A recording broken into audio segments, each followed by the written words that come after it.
Hello, traveler. You have the look of one who has seen much and is in dire need of rest. Why don't you join me here and listen to my tale? This is the story of a young healer whose desire to help others led her down an unexpected path.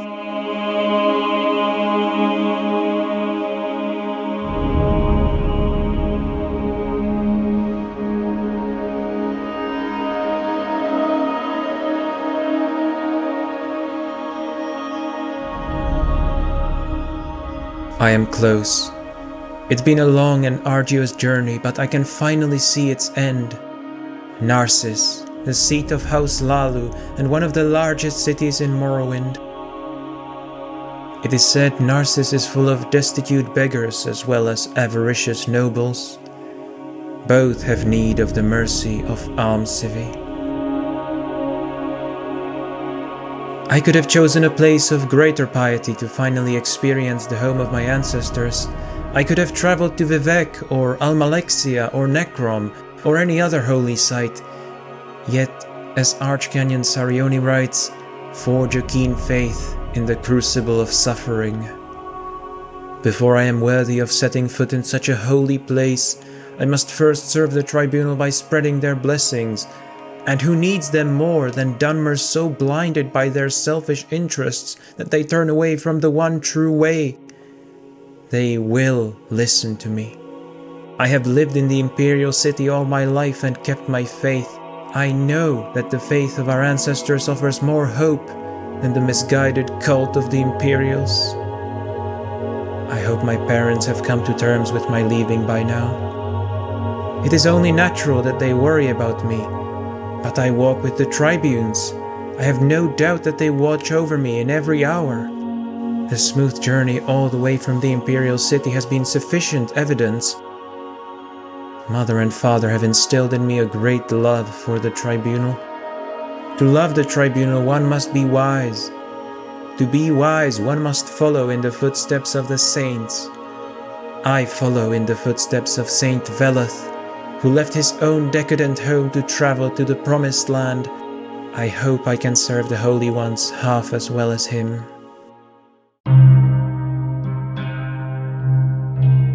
Faylen arrived in Morrowind through Septim's Gate Pass as a poor pilgrim with barely anything to her name. Though in Cyrodiil she had had access to above-average education and resources, she deliberately chose to travel to Morrowind on foot, as a poor pilgrim. Remarkably, she did not even bring any weapons or scrolls, fully entrusting her safety to the benevolence of almsivy. When she arrived at Septim's Gate Pass, she decided to purchase some essential supplies and spend some time chatting with the locals. The Census and Excise Office records the travel of people and goods across the Empire. At Septim's Gate Pass, our first priority is stopping the flow of illegal goods into Cyrodiil, and in the other direction, as the case may be. Some might say, on the other side of the border, the civilized world awaits. It's House Lalu's greatest city. Almost all of the goods passing through here either end up in Narsis or are coming from there. Follow the paved road east and you'll surely find it. You can also hitch a ride with the Gwar caravan. Soon enough, she continued on her way toward Narsis, admiring the striking vistas of the local canyons and badlands.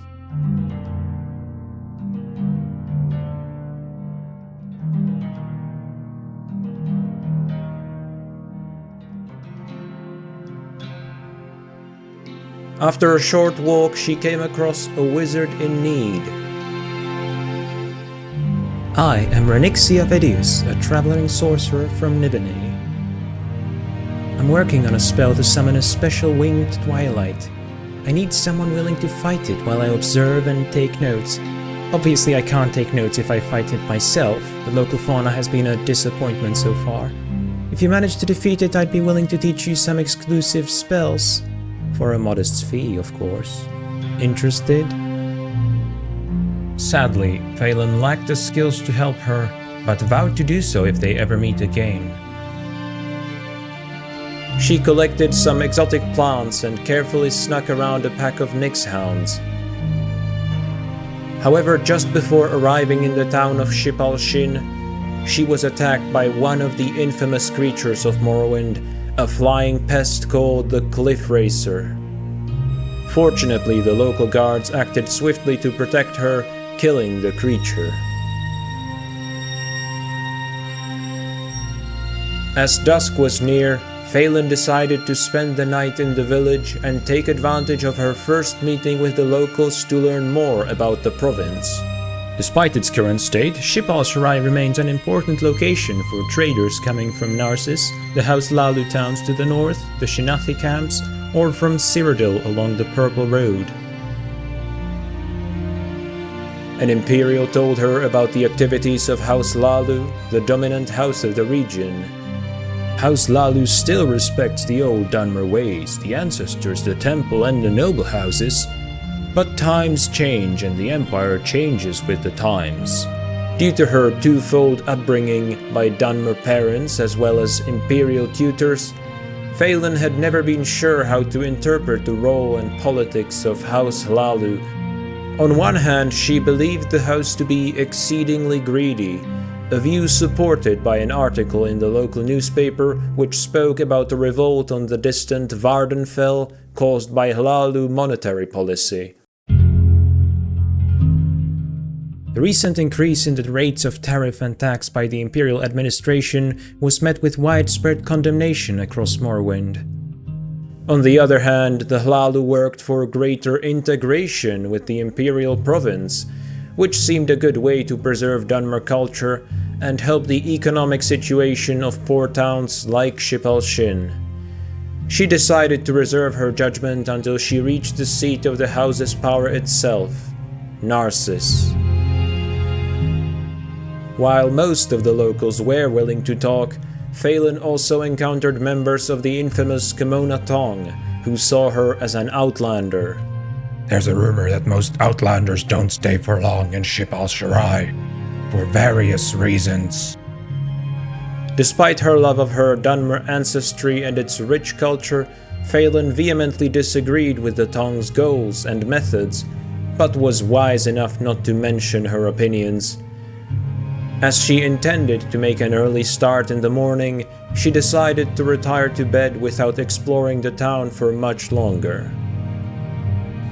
The following day, she immediately continued on her way, hoping to reach Narsis by noon. After a brief trek through the canyons, she caught the first glimpse of the city's rooftops and gave her thanks to Almsivi for delivering her to Narsis safely. Her pilgrimage was nearing its end.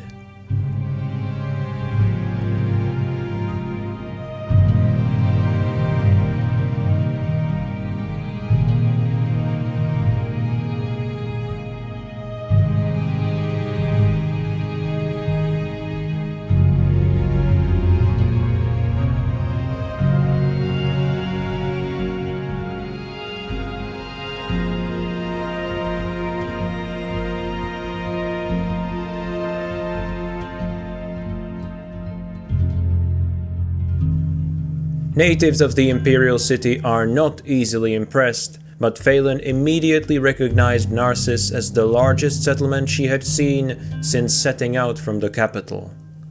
She expressed her amazement to a local farmer and asked her for more information about the city. I am Malveth Navur. I farm drum pears here. Narsis is the council seat of Great House Lalu, the financial center of Morrowind and the largest city in the east after Almalexia city.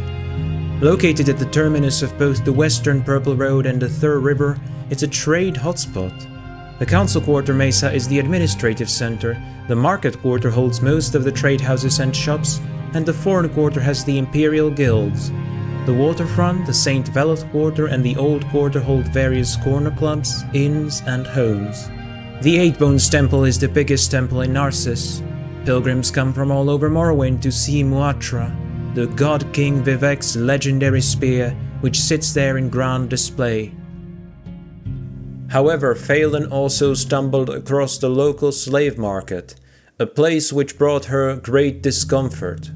Though Faylen recognized that the temple affirmed slavery as an ancestral right, She had never liked the conditions slaves had to live in and couldn't help but pity them. As she was uncomfortable with this reminder of the contradiction in her beliefs, she promptly left the market.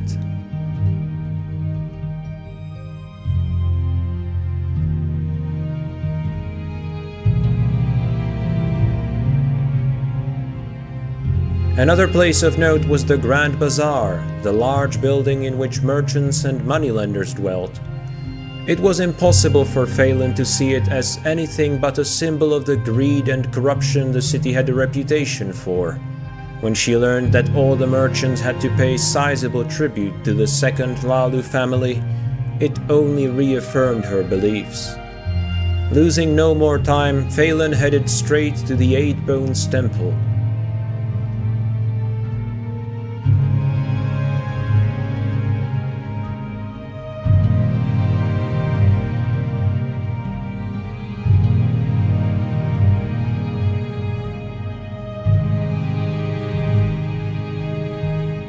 Immediately struck by the sense of piety and quiet reverence, she headed upstairs to pray before the sacred artifact, finally concluding her long pilgrimage.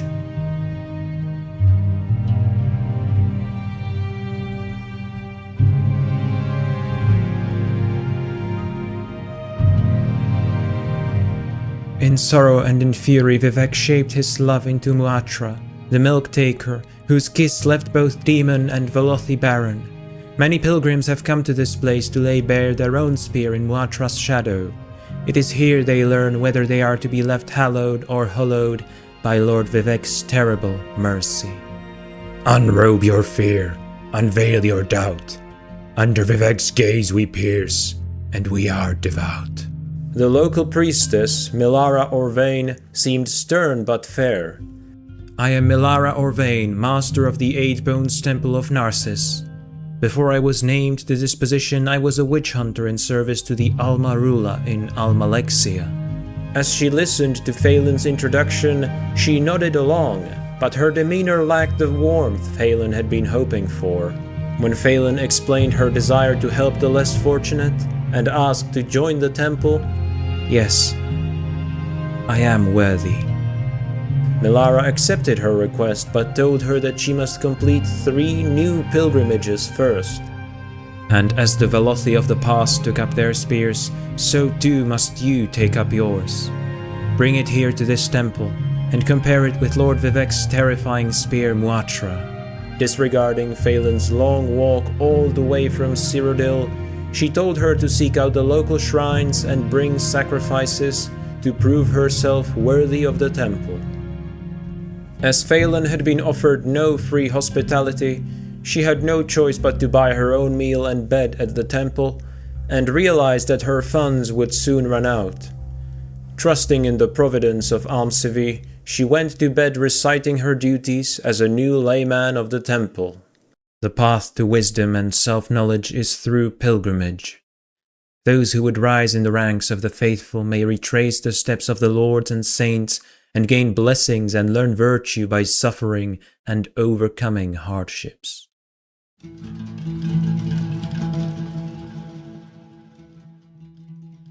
Early in the morning, she set out to explore the city and buy some essential supplies. Hello, healer. You look thirsty and tired, if you don't mind my saying so. The dry desert heat will do that. Venoni lives in the St. Veloth quarter. That's in the north of the city, opposite of here. I try to check in on her when I can, but I haven't seen her in a while. I'm starting to get worried. Could you check in on her for me? She promised to help the local caravaner with a small errand, thanking Almsivi for the opportunity to make herself useful this early on in her stay. Just be mindful of the Kamona tongue. Rilara wanted to check in. I didn't realize it's been that long. Gods. Yes, we're all right, Faylen Dreloth, nothing to worry about. Well, if you must know, my husband Felvan and I have been working almost constantly to handle our casino debt. Now we're 5,000 drakes in debt to the Tong, and working every single day to pay it off. Realizing that the caravaner's friend was in serious trouble, she offered her aid. Unfortunately, the local Kamonatong proved as unwelcoming as their reputation had suggested. You're a long way from the Imperial City here, Dunmer, so keep it civil. Praying for a sign from the tribunes to tell her how to resolve this problem. Tell you what, Nelmina Thonis, an enchanter in the market quarter, is selling an enchanted glass wakizashi. I want it. Bring it to me and I'll consider the Felder's debt settled. Faylen eventually realized that it was beyond her current abilities and elected to solve it once she was capable enough. Thinking the Grand Bazaar would be the best place to purchase supplies, she entered only to be approached by a man who had lost his ring. It must have been stolen by a pickpocket. I've tried reporting it to the guards, but they aren't interested. I want to try retracing my steps to see if I can track it down, but I'm worried that's exactly what they want me to do. Faylen promised to find it for him. Nibonese chap with a goatee beard. I sold him some food. I remember he had a lovely shiny ring when I handed over the plate. He definitely wasn't wearing a ring. I remember thinking it was unusual that he wasn't. It is most likely that your friend simply misplaced his ring. Having determined the ring would be somewhere under the tables, she spent an entire hour looking for the tiny object. Just as she had started to think it might have been stolen, the Lady of Mercy smiled on her. I suppose the thief must have been startled by a guard and dropped it. No, that can't be right. I guess I really did just misplace it. The distressed gentleman thanked her profusely and compensated her with 100 pieces of gold. Almsivi had provided, just as she had prayed. The reward was generous enough for her to afford more food and drink. Remembering her encounter with the cliff racer, Faylen also decided to wear a protective chestplate underneath her robe.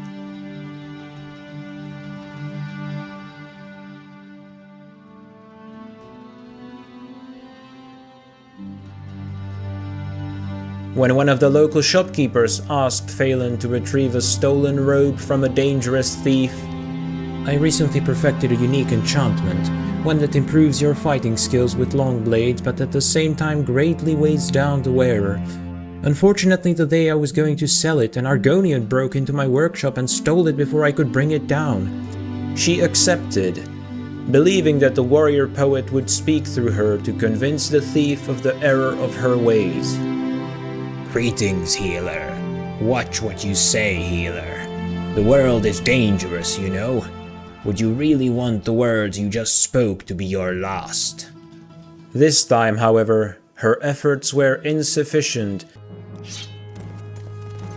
Wealth beyond I measure. really don't have time for this, so make it quick. And she barely managed to escape with her life. Shaken by this experience, Faylen returned to the temple to thank the gods. Do what is right, and all else shall follow.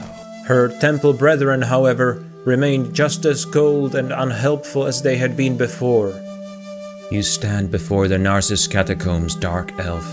Dismayed, Faylen walked the streets, praying to the patron of seekers, Saint Dreloth, for any sign of what she should do next. My faith is being tested.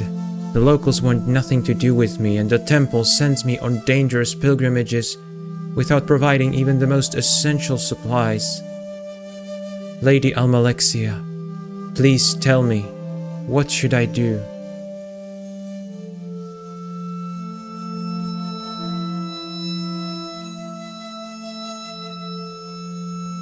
And a sign she received. Towering amid the foreign quarter, the Mages Guild of Narsis reminded her of her imperial upbringing.